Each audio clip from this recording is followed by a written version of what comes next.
Hai friend, kita tahu bahwa manusia membutuhkan makanan untuk bertahan hidup. Tapi bagaimana kalau ada seorang pria yang sangat terobsesi untuk memakan daging manusia yang lain? Nah, hal itulah yang terjadi pada Issei Sagawa. Seperti apa kisahnya? Yuk. Issei Sagawa lahir pada tanggal 26 April 1949 di Kobe, Hyogo, Jepang. Sagawa lahir dalam keadaan prematur. Ia hampir mati sebelum ibunya mampu melahirkannya.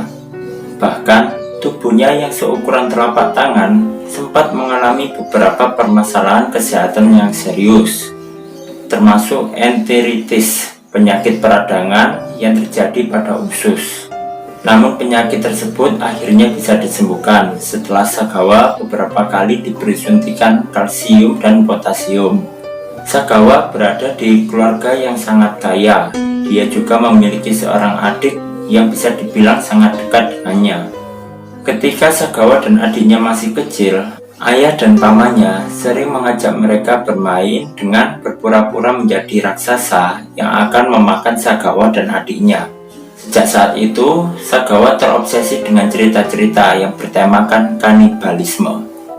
Bahkan, saat Sagawa mengenyam pendidikan kelas 1 SD, ia sempat merasakan ingin kanibalisme ketika melihat paha seorang laki-laki. Ketika remaja, Sagawa mengaku sempat melakukan bestiality, yaitu kelainan pada perilaku seksual, melakukan hubungan seks dengan anjingnya. Dan ketika itu juga Sagawa mulai merasakan hasrat untuk melakukan kanibalisme pada seorang wanita. Setelah memasuki masa puber, ketertarikan Sagawa akan kanibalisme juga membentuk perilaku seksual tertentu dalam dirinya.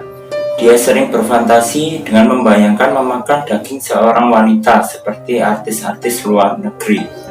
Pada tahun 1972, ketika Sagawa berumur 23 tahun, ia pernah membuntuti seorang wanita Jerman hingga ke apartemen wanita tersebut. Di satu waktu, Sagawa mendobrak pintu apartemen wanita tersebut dan bermaksud untuk melakukan kanibalisme.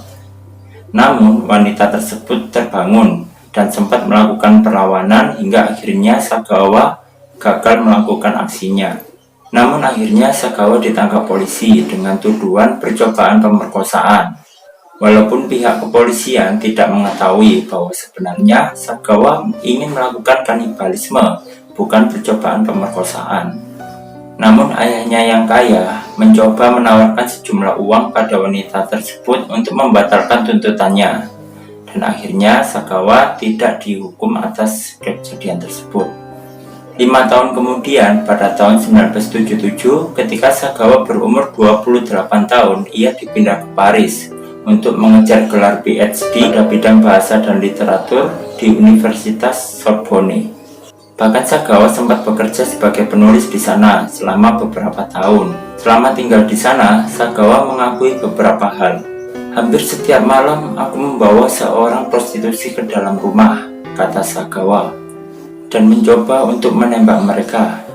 Tapi untuk alasan tertentu tiba-tiba jari-jariku terasa membeku dan tidak bisa menarik pelatutnya, imbuh Sagawa. Kemudian pada tahun 1981, Sagawa bertemu dengan Rini Harteveld, seorang mahasiswi yang berkebangsaan Belanda berumur 25 tahun. Mereka berkenalan ketika Sagawa menjadi mahasiswa di Universitas Sorbonne dan mereka menjadi teman akrab. Bahkan Rini secara rutin mendatangi apartemen Sagawa untuk mengajarinya bahasa Jerman. Semakin sering bertemu, Sagawa menjadi semakin terobsesi dengan keinginannya sendiri untuk menikmati tubuh Rini. Oleh karena itu, Sagawa dengan sengaja membeli sebuah senjata dengan tujuan untuk membunuh Rini dan melakukan kanibalisme. Pada tanggal 11 Juni 1981, Rini mengunjungi apartemen Sagawa. Ia diundang untuk makan malam bersama, berlatih bahasa Jerman bersama, serta meminta Rini untuk menerjemahkan sebuah puisi untuk tugas kuliah. Ketika sedang membaca puisi, Sagawa kemudian menembak Rini di bagian lehernya dengan menggunakan senjata yang sudah dibelinya. Setelah membunuhnya, Sagawa sempat jatuh pingsan karena terkejut. Namun akhirnya dia sadar, dia harus tetap melanjutkan rencananya. Sagawa tidak hanya menembak Rini, tapi juga sempat memperkosanya. Dan ketika Sagawa mulai memakan tubuhnya, Sagawa bahkan tidak bisa memakan kulitnya. Kemudian ia pergi untuk membeli sebuah pisau.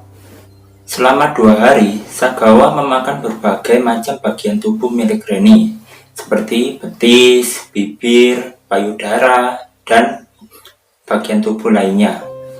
Dan sebagian dia simpan di dalam kulkas. Sagawa sempat mengaku dia mendapat kenikmatan seksual setelah memakan daging korbannya. Setelah merasa kenyang, Sagawa kemudian berniat untuk membuang sisa-sisa daging korbannya dengan memasukkannya ke dalam koper dan membuangnya di danau Bois de Boulogne. Namun usahanya tersebut diketahui polisi Perancis, kemudian Sagawa ditangkap. Ketika melakukan penggeledahan di apartemen Sagawa, polisi menemukan sisa makanan yang ternyata adalah daging korbannya. Selain itu juga ditemukan identitas atas nama Rini Harteveldt. Walaupun ditangkap atas tuduhan pembunuhan terhadap temannya sendiri, Sagawa justru ditahan selama 2 tahun, sementara dia menjalani pemeriksaan oleh psikolog di sana. Dan dengan bantuan pengacara yang disewa ayahnya, Sagawa dinyatakan tidak waras dan tidak mampu menjalani persidangan.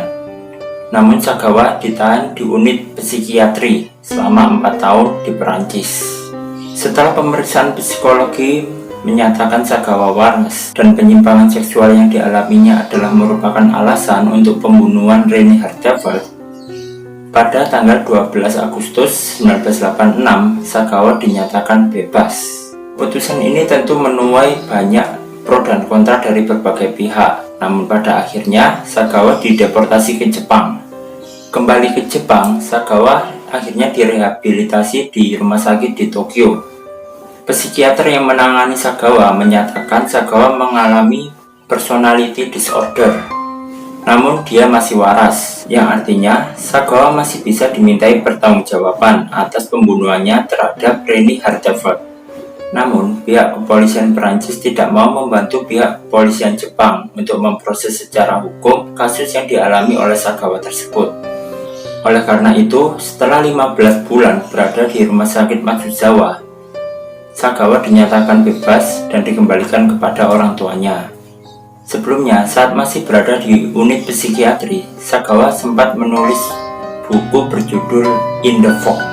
Kemudian, setelah lepas dari rumah sakit Matsuzawa, Sagawa mulai menulis buku, novel, manga, dan antologi yang bertemakan fantasi kanibalisme.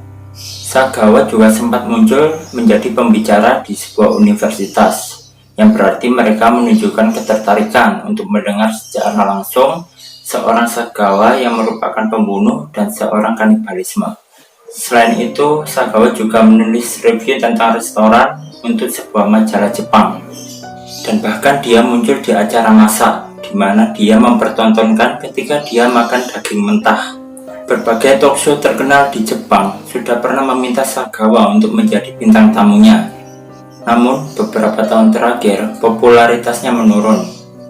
Hal ini memang sengaja dilakukan Sagawa untuk menghindari orang-orang yang memanfaatkan statusnya sebagai pembunuh dan seorang kanibal.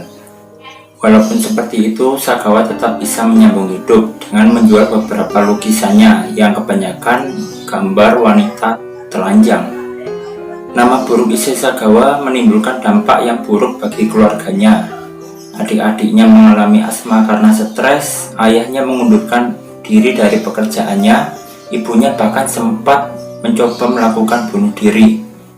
Namun pada akhirnya, kedua orang tua Sagawa meninggal pada tahun 2005, dan Sagawa sempat dilarang untuk menghadiri pemakaman orang tuanya. Kemudian Sagawa hidup dengan nama yang baru di apartemen yang disediakan oleh pemerintah Jepang. Sagawa sendiri mengaku dia terkadang masih memiliki keinginan untuk memakan daging manusia, terutama ketika dia melihat seorang wanita cantik. Dia masih membayangkan bagaimana rasa daging wanita cantik tersebut.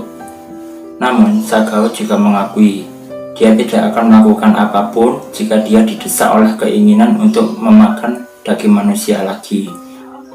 Hal ini menunjukkan bahwa Sagawa sudah tidak mempunyai keinginan untuk membunuh orang lain lagi. Nah friend, itulah tadi kisah Issei Sagawa, kanibalisme yang justru membuatnya terkenal. Cukup menarik bukan? Nah, terima kasih udah klik video ini dan jangan lupa untuk komen, like, and subscribe. Thank you.